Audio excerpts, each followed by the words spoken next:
আসসালামু আলাইকুম। তো আশা করি বন্ধুরা সবাই ভালো আছেন।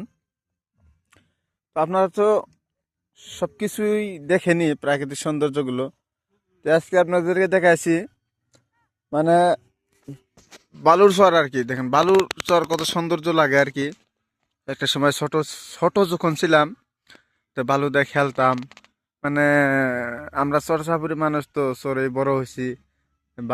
বালুর মধ্যে খেলা দোলে এর থেকে বড় হয়েছি। মানে বালুটাকে খুব মিস করি আর কি। খুব সৌন্দর্য লাগে আর বালুগুলা। তো মাঝে মাঝে মনে পড়ে যে বালুগুলার সাথে অল্প খেলাধুলা করি। এরকম মানে আজকে চলে আসলাম। আমাদের এখানে একটা বালুর চর আছে, খুব সুন্দর চর আর কি। এই পাশ দিয়ে ও পাশ দিয়ে কাছে অল্প পানি আছে। তো ওই দিক দিয়ে রিজার্ভ, ওই দিক দিয়ে মানে খুব সৌন্দর্য আর কি। তো আসলাম, করলাম একবার ছোটবেলার স্মৃতিগুলো বারবার মনে পড়ে, ওই জন্যে বালুর চরটা দেখতে আসলাম।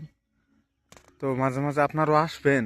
মানে জীবনে তো বাঁচা থাকার পথে তো বহুত কষ্ট করা লাগবো, কামাই করা লাগবো। তো তার মাঝেও আমরা একটু প্রাকৃতিক সৌন্দর্যগুলো বিষ্টায় ব্যয় করে রাখবো। প্রাকৃতিক সৌন্দর্যগুলো উপভোগ করা লাগবো। আর এই প্রাকৃতিক সৌন্দর্য উপভোগ করলে বহুতই গুণ আছে।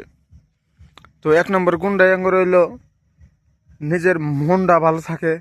আর নিজের মন যে সঙ্গে ভালো থাকে অন্যরও সুখে মানে ভালো রাখা যায়।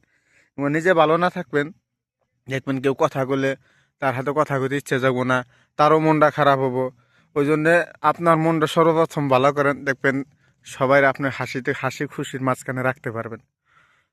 তো ঠিক আছে, ইনশাল্লাহ আপনারা মাঝে মাঝে আসবেন আল্লাহর এই দানিয়েও প্রাকৃতিক সৌন্দর্যগুলো উপভোগ করার জন্য।